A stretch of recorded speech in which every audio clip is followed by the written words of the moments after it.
Dugaan bakal makin menguatnya perekayasaan kasus, baik dari aparat penegak hukum maupun lembaga-lembaga yang dilibatkan dalam membentuk opini publik terus menghantui jajaran kuasa hukum keluarga Brigadir Yosua. Bahkan bukan tidak mungkin, rekomendasi Komnas HAM akan berujung pada pembebasan Ferdy Sambo dan Putri Chandrawati dari jerat hukum atau minimal dihukum dengan lebih ringan. Kalau kita misalnya berangkat dari pernyataan Komnas HAM yang mengatakan bahwa ada dugaan pelecehan seksual, tapi lokus atau tempat kejadiannya itu bergeser. Dari tadinya di Duren 3, sekarang menjadi di Magelang. Bagaimana pengaruhnya terhadap konstruksi kasus ini, termasuk soal ancaman hukuman terhadap para tersangka? Ya ini semua dakwaannya bisa batal kalau TKP-nya berbeda.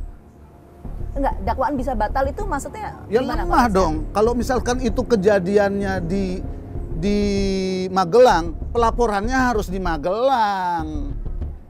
Kok ditunggu dulu sampai ke Duren 3 baru dibunuh gitu?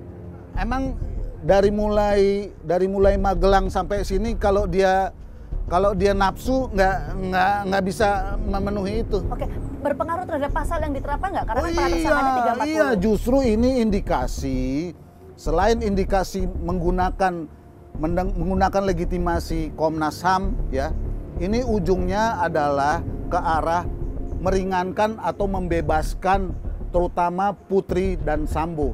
Kalau yang lain itu menurut saya kambing hitam, kambing putih atau kambing conge sebenarnya mereka semua. Membebaskan itu konteksnya adalah membebaskan dari pasal 340 sehingga diringankan atau benar-benar membebaskan artinya bebas dari hukuman. Mbak, itu dua hal yang berbeda. Yang sekarang ini sudah pasti kan obstruction of justice, barang bukti TKP-nya semua rusak. Ya. Dan pelaporan Duren 3 soal pelecehan seksual sudah ditutup, oke? Jadi yang dia kejar hanyalah pengakuan. Oke.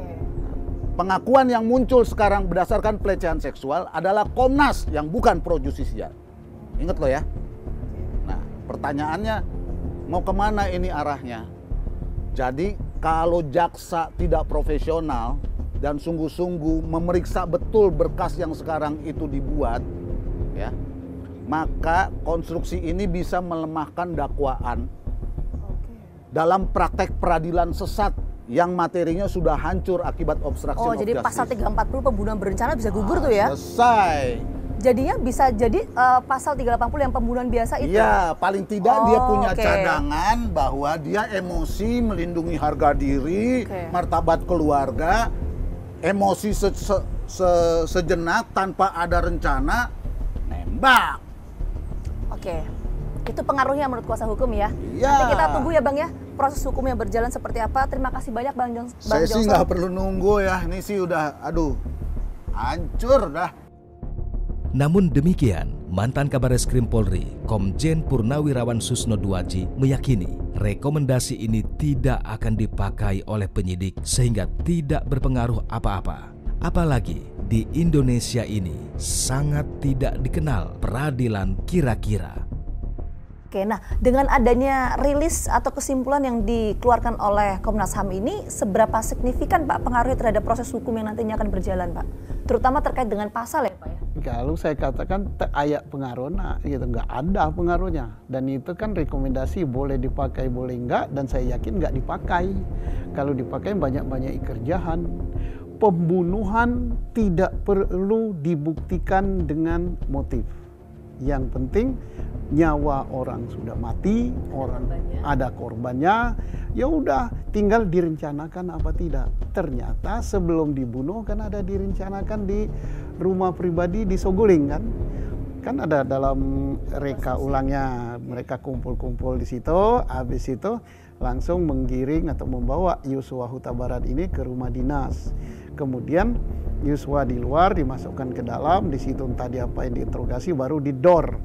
Ya ini kan berarti ada perencanaan. Kalau perencanaan begitu, ancaman hukumannya mati atau seumur hidup atau 20 tahun penjara maksimal. Oke, jadi sebentar Pak. Jadi kalaupun misalnya nanti ini kita misalkan ya Pak ya, permisalan misalnya nanti dibuktikan bahwa ada pelecehan seksual, itu pun juga tidak bisa diproses lagi Pak, karena yang dilaporkan yaitu Brigadir Yosua misalnya dalam konteks ini sudah tewas, sehingga kasus ini bisa SP3 atau dihentikan. Tapi kalau pelecehan seksual ya, sudah pasti tidak mungkin. Nah, pelecehan seksual yang dikatakan Komnas HAM dan Komnas HAM perempuan juga nggak jelas juga. Mestinya sebagai lembaga ya kita memberi ketenangan kepada warga kita.